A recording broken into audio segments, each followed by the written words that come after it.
conversation, a woman that needs no introduction at all. We are joined by the one and only Marie Sharp. She's the founder of Marie Sharp's Fine Foods. Good morning. Morning, morning, and morning, Belize.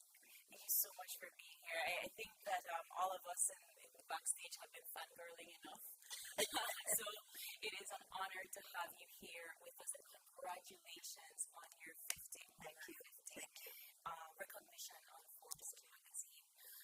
Before we dive into all of what that has brought about for you, you have been a staple in all Belizean homes for as long as I could remember.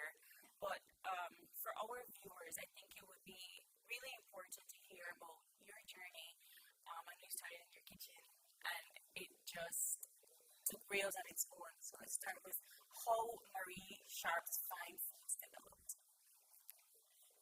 Well, it started from misinformation, really. I grew some peppers for somebody who was making a pepper sauce at the time, but I really didn't carry the conversation far enough to find out how much peppers they were interested in. So when I went with my first load of peppers, I said, well, I only use a little bit. So then I go, well, I was stuck with quite a bit of habanero peppers. And what was I supposed to do with it? I mean, there was no market for it. I mean, there is a market, but very little here and there. So I had to make use of it, start crushing it on my own, and making my pepper mash. And that's where it all started, with this overflow habanero peppers that I ended up with. And I had to find something to do with it, because my husband started complaining. The cars can't fit in the garage anymore, it's all bales. So I had to start to do something with it. I had a full-time job. I was an executive secretary with the citrus company Belize. So what I was doing on my own, part-time at home. And so I would use my evenings. I come home from work, fed everybody, got them out of the kitchen, and then I would start playing around with sauces and developing different recipes. And actually just giving them away. And actually, it was my friends who said to me, why don't you sell this? This is better than anything we have in the market. So actually, I was inspired by them. They talked me into going into it, So I started playing around with it at home still. I didn't really leave my job until I found out that I had a local market that would carry me. And this was like in 1981. So from there I worked in my kitchen like for about 3 years. I was cooking on 3 tabletop stoves, 4 burners, Yes. 1 pot per stove, and Pepper. just pepper. How did you manage that?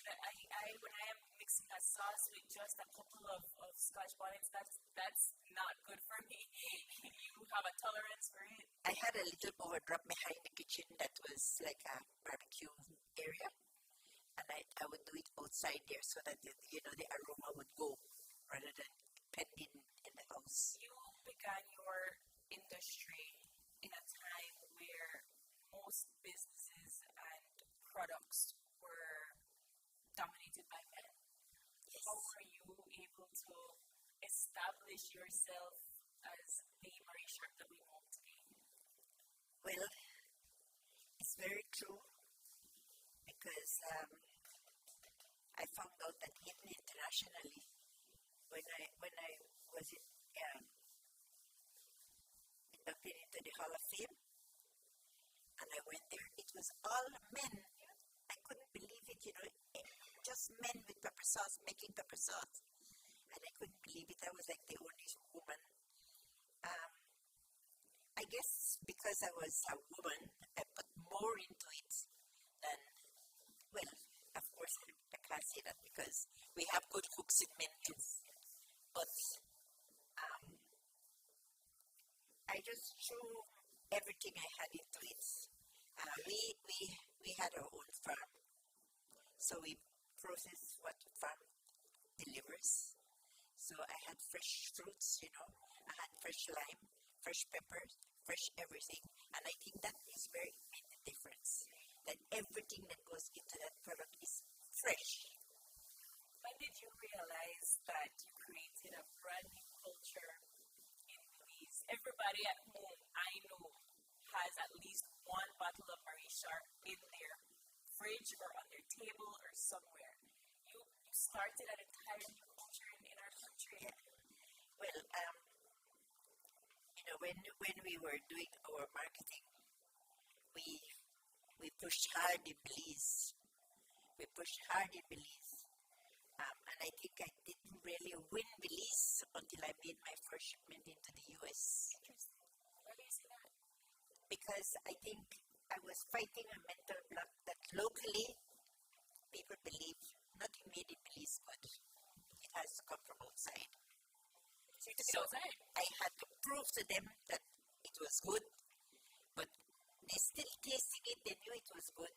But when I took that first shipment and I threw it in the media, Mary shops now in the US, I could almost see the Belizeans going, the Americans like it. Maybe it's good, right? Because I could see my local market start lifting its head. And I could see, that was when I told my boss, find yourselves another secretary, I'm gone. But until I knew that I had a captured market here, I didn't give up my work. I think you are such an inspiration to a lot of women out there trying to make their way in an industry. Your story of starting off as a part-time, I think that's the story of many entrepreneurs in Belize. I know you've established Marisha with, I don't know how much, over 17 pepper sauces. I'm not including the jams, but over 17 pepper sauces. And you've, branched off into other products. Yes. Forbes 50 over 50. After so many years of hard work, after fighting so many challenges, what does this recognition mean for you, Marisha? Well, personally, I'm overwhelmed with gratitude because it's not only something that Marisha gained, but my whole team, my workers, my farmers, my country, Belize, what it has done for me and Belize and my team. So that makes me feel overwhelmed with gratitude. I think that your business is one of those few businesses that is fully Belizean owned. Yes. And that you've been able to create jobs for other persons. Yes. In and around this that great dish. Yes. Tell us how you were able to manage to do that. Well, one of my aims when I started working with pepper sauce was giving employment to women. That was one of my biggest things. I wanted women to be income earners, not to just sit at home and wait until the man comes home. And if he feels like give you a few pennies, you become an income earner and you get out there and you fight. So my dream was employment for women. So when I started, it was all women. I had maybe 2 or 3 men where we had to lift heavy things or whatever. And over the years, I feel so good that I'm still here and I'm going to see all those people that have helped, that have told me, Miss Marie, I sent my child to high school with working for you. Miss Marie, I did this, or Miss Marie, it makes me feel proud, I've accomplished something. And you've been breaking ceilings for as long as I can remember, and 50 over 50 is just another milestone that you've won. What else are you looking to achieve? Well, we are still fighting to get our sauces into more areas, more people all over the world. we are in like about 40 different countries, but we're still pushing for more. We're still pushing for more and getting our sauces out there more. Where I started with the pepper sauce, and I was growing maybe a couple thousand pounds of pepper. Today, I have farmers that work for me that every crop deliver 1 million pounds of habanero pepper. Wow. And you don't want to see what that looks like. Are we looking to get another factory going, Ms. Sharp? Because I don't think that factory is big enough now. Oh, yes, it is. We've done, since you've been there, we've done a lot of expansion. When you went where we were making maybe 70 bottles a minute, today we're doing 200 bottles a minute. Just FYI, guys, I was there in 2017. That was a while ago. So, Wow. we have expanded a bit, a lot. So we are handling that. And is there a pepper sauce that you thoroughly enjoyed over there that is like a favorite of yours? I like the pineapple. I love the pineapple habanero, and I love my mild because I can put as much as I want, but it has the most flavor, so I can put in as much as I want to get heat. Because again, my ambition was always not just to make something that's going to blow your brain out, but it will blow your brain out, but you still enjoy because there's still a lot of flavor, right? So it's a big difference. How do you get inspiration for some of the recipes? Because, like I said, you have over 17 sauces. Yes. Well, I guess I inherited some of my father's. He used to be somebody that made up a lot of different stuff, like candies. He used to do juju. He used to do a whole different marshmallows. He made laundry soap really. When you I think you weren't born yet, but they used to use the laundry soap that you wash with the solid one. The sote or The blue one? The blue. Yes.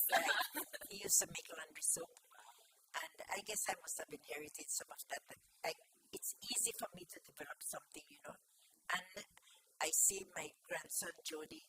It looks like he's inherited some of mine because he now is developing some of the products too. So, it's passed down. The recipes for some of your sauces, like you said, you've added a little bit of sweet to it.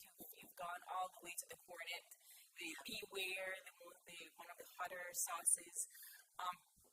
Do you have like a certain palate for it? Do you have other people taste it? What's We do the process? tastings. Okay. We do tastings. I think it was, I can't remember which one it was that we had made. And I put it out on the table where the tourists come in and taste. And they tasted it and they want to buy right away. We want some like this one. But I don't have any of that. That's only tasters. But, so we get other people to taste. How do you know what is going to sell? Well, as long as I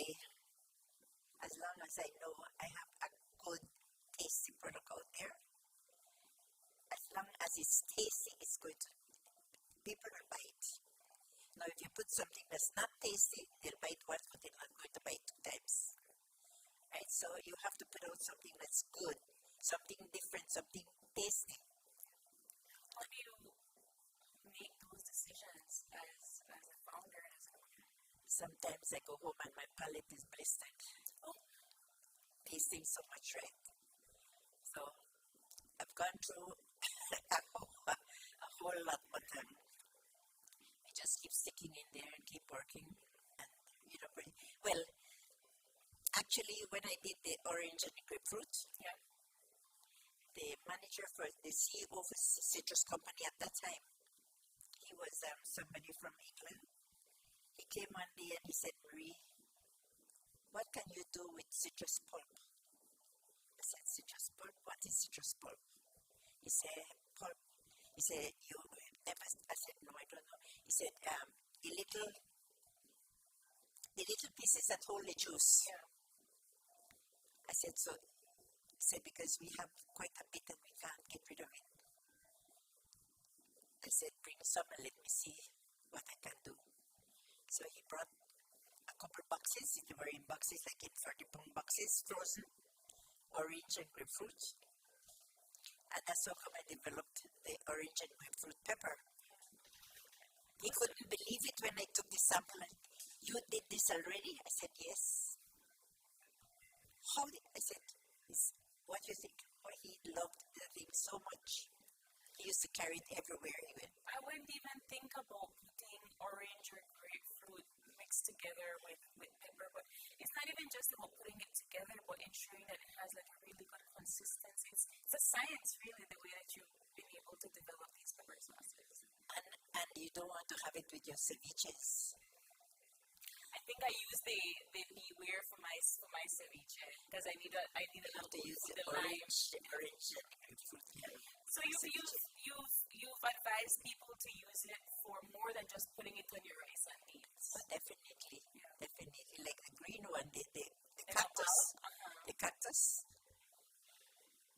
One of my customers in the States called me and said, Marie, I need a green pepper sauce. I said, but I don't want anything artificial. He said, we have green sauces out there. Some of them look like poison. He said, but I want something natural. What you can come up with. I said, let me think about it. So the days went by and I was there and I said, what can I do? Green. And you see, I don't use colors in my sauces at all. My sauces are completely natural. So I'm there thinking, what can I use? Green.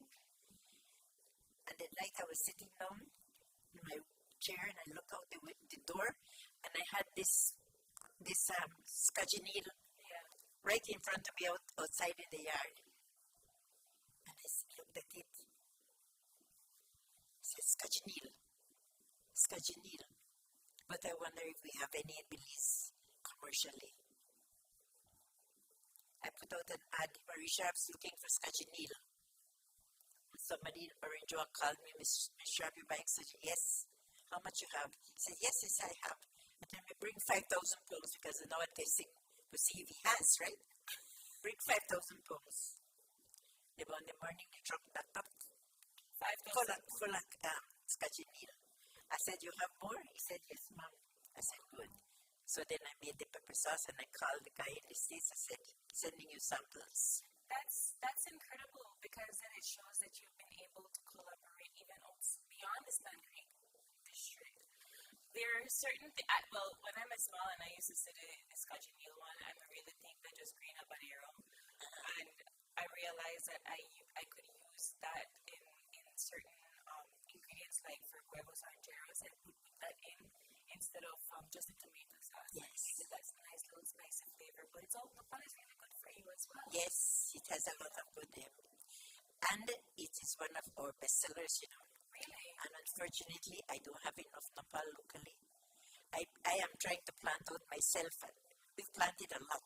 See, but when things like that, how do you pivot? How do you come up with new innovative ideas? Because one of the genuine problems in Belize is that resources, right? Especially in farming and agriculture, we can't always get an abundance of products to sustain here locally, much less to export. So how do you balance that? What I do, I tell I have like about 70 or 75 farmers that grow habanero pepper for me. And I always tell them, listen to me, man. If it's even the border around the pepper, plant nopal. You don't have to take care of it. You don't have to water it. You don't have to put any fertilizer. It grows on its own and you're making some money with it. So I try to encourage people to grow it, Do you know how many bottles of sauce you ship out? How many bottles of sauce we ship out? Overall? Yeah. We do like about four containers per month. That's 20,000 cases. 20,000 times 12, because it's 12 per case. That's incredible. I find that we in Belize, we know that you have been an established businesswoman. We know that you are internationally renowned. You've won several sauce competitions, I know in the United States, in Germany. You said you have been over 40 countries. There's so many people that know Marie Sharp. And the product will live on for generations, for generations to come. So, Ms. Sharp, my final question, or not a question, more like an activity for you. Can you name all 17 of your pepper sauces? Yeah. Yeah? Can you name them and tell me what's in them? We have the mild, we have the hot, we have After the fiery. I my list, hold on, I have a list here that then tell me I have to test the skills. Okay, 17 sauces, go. We have mild, hot, fiery, Belizean heat, beware. We have nopal. We have orange, grapefruit pepper sauce, orange pepper sauce. We have pineapple pepper sauce. We have mango pepper sauce. We have huckleberry pepper sauce. We have the smoked habanero pepper sauce. We have the that's how many? You've already listed about 10 out of them. 10? Yeah. Oh, we have the, what else? We have the... Can I cheat? Can I give yes. You missed the no wimps No wimps allowed? Yes. No my wimps personal allowed. favorite, the garlic. The garlic, Habanero. the garlic habanero. Yes, the garlic. You also have the pineapple. Yeah, the pineapple. And that pineapple one, a percentage of the sales of the pineapple we donate to Haven House in Belize for women, for violence against women. So we donate a certain percentage of that to the Haven House in Belize. I find that there have been so many incredible stories that have come out of Marie Sharp. And I think that I speak for almost every Belizean out there how proud we are to have such a world-renowned staple that is 100% Belizean. So I would like to use this time as Marie Sharp to personally thank you for giving a platform to Belize on the world stage. Final thoughts, last words to our viewers as we close our interview this morning. Well, I hope that all this, the award in 50 over 50. In 50 over 50, I hope that this is an inspiration for entrepreneurs.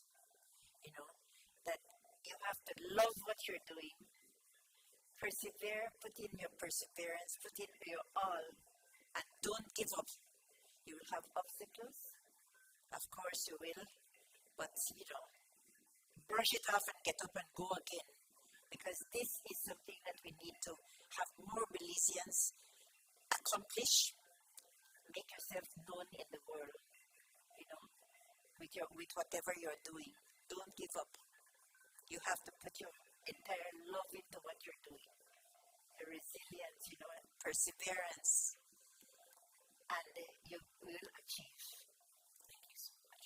Marie Sharp, congratulations once again. Thank you so much for being here with us this morning. Thank you too.